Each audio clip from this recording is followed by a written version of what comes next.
incredibly helpful for me and being able to research a topic, talk through that topic, listen to the client's needs, and then communicate it back to them in a way that is getting directly to the point as well as meeting their interests. Maybe do a communication audit.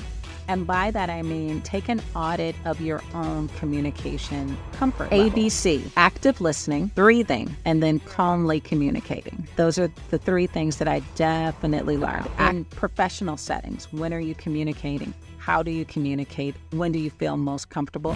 Hi everyone, this is Shagun Agarwal, and this video is going to be talking in depth about communication skills and public speaking skills.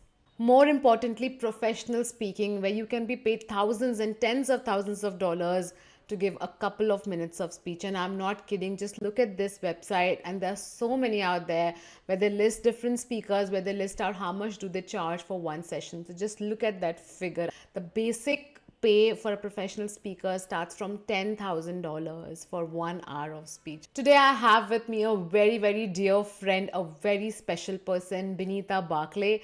I met Beneatha in the year 2015 in Chicago, United States, and we met through the Toastmasters Club. For people who don't know what Toastmasters is a non-profit organization that aims to develop the leadership and the communication skills and the public speaking skills of people through peer-to-peer learning. Beneatha is a successful professional speaker, and she's also the director of strategic partnership at the Southern New Hampshire University. She has mentored many people in the speaking and the communication field.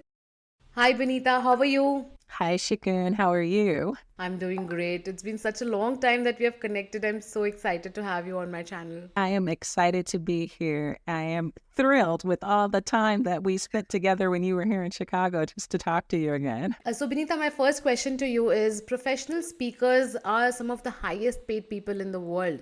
They're paid tens of thousands of dollars for 1 hour of speech. So, what does it take if anyone wants to build a career in this field? That's an excellent question.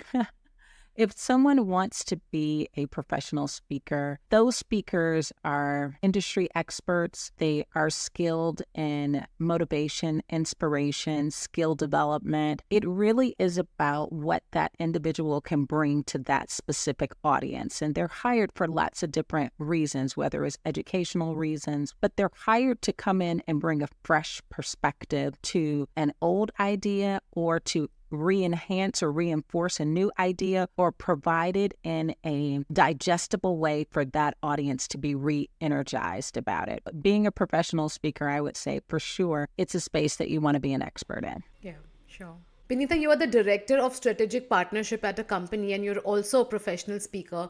So how has your public speaking skills helped you to grow yourself in the corporate world? Active listening, and being able to align what the individual or what the partner or what the client needs, being able to effectively translate their communication needs to a solution. And that is really important because when you're able to do that, particularly if you can take it and make it digestible or entertaining or inspiring in some way, and you can do that through utilizing story, you can utilize analogies, metaphors, whatever it takes to communicate in a way that resonates with that client, that your solution meets their needs. And that's been incredibly helpful for me in being able to research a topic, talk through that topic, listen to the client's needs, and then communicate it back to them in a way that is getting directly to the point as well as meeting their interest. Yeah, got it. As someone who is so well versed in public speaking and communication skills, what advice would you like to give to anyone who wants to improve their speaking and communication skills? Maybe do a communication audit.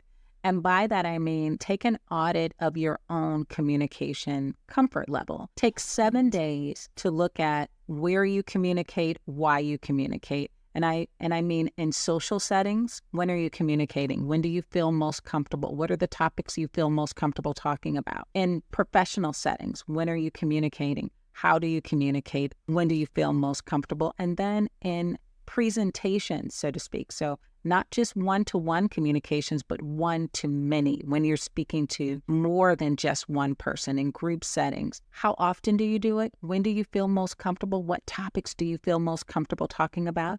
And then why are you speaking? What points do you want to get across? What are you most passionate about sharing? Once you do that type of audit, it's getting to know yourself as a speaker before you can determine what is it that you need to work on. And once you understand when you're speaking, why you're speaking, when you're most comfortable, when you're most uncomfortable or challenged, then you can go back in and say, here are the things in which I'm passionate about. Here are the things that resonate with me, because that will also resonate with your audience. Here are the things in which I want to share. This is when I feel most passionate. This is when I feel most energized. And then you'll know when during the day are the moments that matter most to you. What are the topics? And then what does it look like when you're speaking one-to-one versus one-to-many? And once you kind of have your own self-audit of really knowing yourself, it gives you the opportunity to then dig in to what areas you want to enhance, improve, or transform. Correct. So self-awareness is the key, I would say. Oh, yes. That's huge. Correct. Beneatha, to become a professional speaker, one needs to be a subject matter expert on that topic. When there are so many topics available, such as leadership, productivity, happiness, health, spirituality, how does one pick a topic? Because once you pick a topic for yourself in which you want to specialize, then you have to study that for a long time to call yourself an expert in that or call yourself a speaker in that topic. How do you pick that topic? How would anyone pick that topic for themselves? Once again, I would go back to doing a self-audit. What are the themes that matter most to you? All of those topics are wonderful. But there's something that you're passionate about. There's something that you read about. There's something that you study. What kinds of movies do you go see? What kinds of books do you read? What kinds of topics do you seek out understanding on? Just naturally, right? And those are the topics that are natural to you. You have a natural affinity for. And so I would then say, write down what those things are. In that audit, when you're auditing your communication frequency, audit what you're talking about. What are you talking about and why are you talking about? Where do you go? Where do you travel to? Who are your friends? Who do you want to meet? What do you have a natural affinity for? And then that will narrow it down to 1 to 2 things most likely, maybe 3, but probably 1 to 2. And then from there, you can begin to figure out, hey, this is something that I really enjoy, that I want to learn more about, that I'm inquisitive about. And then you'll start your own natural research. And this may be things that you're already doing in your life. The second part of that, Shagun, that I would want to tell you is sometimes the topic that a professional speaker wants to speak about is speaking. Correct. And if that is what they're focused on, then they will give you formulas to take any topic and speak about any topic, because there are formulas that help you do that. Correct. Beneatha, we met through the Toastmasters Club, which is a non-profit public speaking club. Do you suggest people to join such clubs to improve their public speaking and communication skills? After you've done your audit, if you've determined that you want to go the route of practicing in front of a group of individuals and that you want to practice more frequently, either virtually or in person, then it is an excellent option. If you want to go the route of getting just a mentor or a coach because you don't want to necessarily go practice in front of others, you just want to practice in front of an individual or one person to mentor you and coach you, then that's another option. But with Toastmasters, I found it to be very helpful because you get feedback immediately from not just one evaluator, but multiple evaluators in the room, specifically on a skill set in which you're working on, but then also just general feedback from the audience of how your talk resonated with them. I found that it also provided structure, support, and then very much like if you're a sports player and you go practice and then you have the competition that you're practicing for, Toastmasters also has competitions. So you take the skills in which you're practicing and then you're able to level them up and move into a competition setting to really hone those skills. And once again, you're scored, you're evaluated, and that gives you even more opportunity to practice. But I definitely consider it a wonderful place for practice and for immediate feedback. If, once again, you've gone through your personal audit and this is an option that works for you. You could also get a mentor or a coach if that style of learning works better for you. But Toastmasters was fantastic for me personally because I enjoy working with lots of other people. Right, right. And in today's competitive world, communication and public speaking skills are like a must need skill for any career. Yes, absolutely agreed. With your experience in public speaking, Beneatha, how do you manage stage fear? And how do you manage, especially during high pressure situations, such as giving a keynote presentation or during negotiating with key executives of a company? These are skills that I did learn in Toastmasters. ABC, active listening, breathing, and then calmly communicating. Those are the three things that I definitely learned. Active listening, the more you listen, the more you're able to hear what the other side is passionate about, what they're most interested in, what they want to hear. And then by taking that breath, you give yourself enough time to be able to respond and get directly to the point. And then you're able to calmly communicate to bring together the sides, particularly if it's high pressure. And that gives you an opportunity to get to a resolution quickly. It avoids distractions. It allows everyone's voices to be heard because you've had the opportunity to actively listen to all the voices in the room and then bring them together with collective response. That's what a presentation is, right? It's collective thought. It's bringing together ideas and presenting them in a way that's palatable for others. Same thing you would do in a conversation. Given your involvement in strategic partnership and communication, what strategies do you use, Beneatha, to engage the audience? It really kind of depends on the audience, but I do think of strategic planning and strategic partnerships as an art and a science. And by that, I mean the research, which we also learned in Toastmasters, which you also learn in college, which you also learn even when you start a job, researching what the topic is, researching what is needed for that particular meeting or gathering, and then how to minimize distractions and increase attention. Understand what that group really wants. They call it WIFM. What's in it for them? And you want to speak directly to that. What is it that they want? Don't show up with shoes when they wanted pants. Speak directly to what it is that that audience wants. You can do that by storytelling. You can do that by quotes. You can do that by metaphors and analogies. You can just straight talk about specifically what it is that they're interested in and give them, this is it. Boom. 1, 2, 3. This is what you wanted. It doesn't have to be long. It doesn't have to be short. It needs to be engaging and impactful. And as long as it's engaging and impactful for that particular audience and they got what they were coming for, you now are in an amazing space to spend time on the back end rapport building or even having more meaningful conversation. But you minimize those distractions and you're able to build meaningful relationships just by understanding what's in it for them. Yeah. So true. Beneatha, communication, as I said earlier, also is cited as one of the most important skills to have to crack an interview, to climb the corporate ladder, to grow in life in general. What suggestions would you like to give to others who are likely wanting to improve their communication skills? Ask for feedback. Ask for feedback in everything you do. Communication is so critical, whether it's one-to-one, whether it's listening to someone else's ideas, supporting someone else's ideas. When you're in meetings, when you're in conversations, how you support someone else matters just as much as when you're doing a presentation yourself and others support you. How you communicate your ideas, whether you're stepping on someone else's toes or whether you're supporting an idea or expanding an idea someone else has had. Following up in communication with others, really important because then it closes the gap. And there's a book called Crucial Conversations, and they talk about lag time. And that's one of the downfalls, is there's too much lag time in between the communication. So it's critically important that you close that lag time between the time you started a conversation and your follow-up. So that the timing is important, as well as supportive communication in addition to follow-up communication, as well as what are you actually presenting. So it's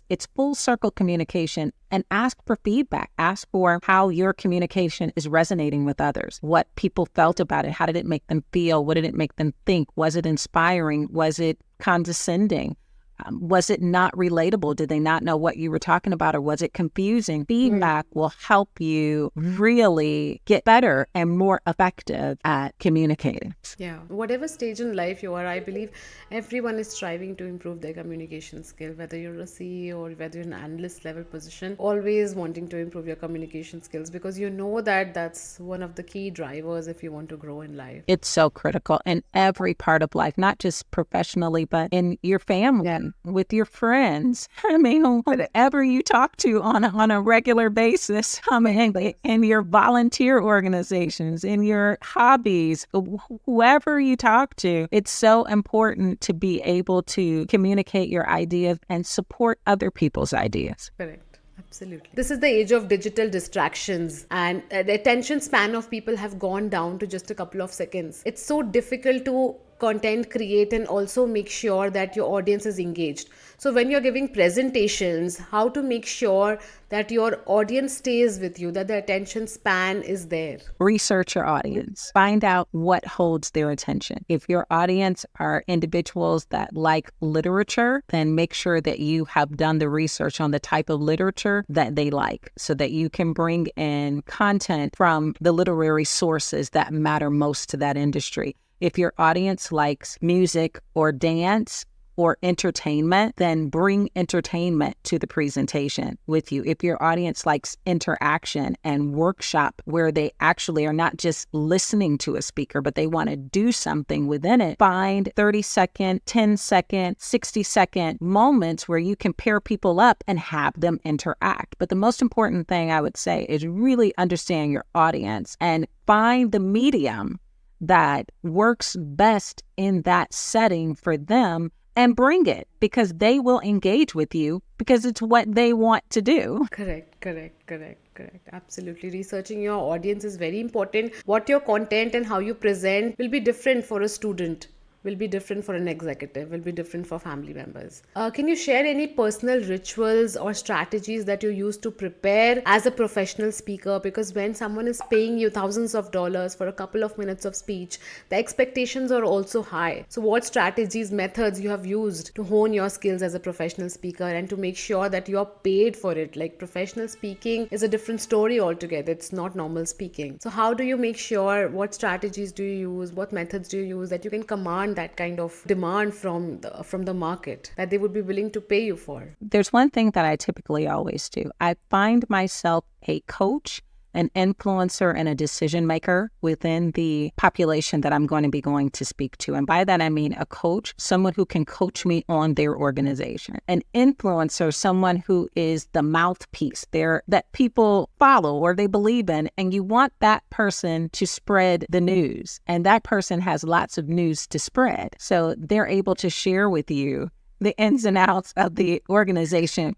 from what's the pulse, what are people talking about, what are they focused on. And then the decision maker is the person who has the outcomes that they're expecting. So now I have a coach who's navigating me through the organization. I have an influencer who is going to really kind of give me the pulse. And then I have a decision maker who's letting me know at the high level, what are the outcomes that we really need here? That kind of research, on top of just basic research about the organization, the topic, and the message that I want to deliver, coupled with having a coach, an influencer, and a decision maker, really makes preparation, walking into that scenario of public speaking for that day, a comfort. It really makes it very comfortable. Then within that, I show up early just to hear what's being said, what's being talked about as the people enter, to get names of individuals, because I might want to use those names in the presentation that day. I listen to music before I go present, and I also spend time in the restroom. The ladies' restroom is an area that there's always a lot of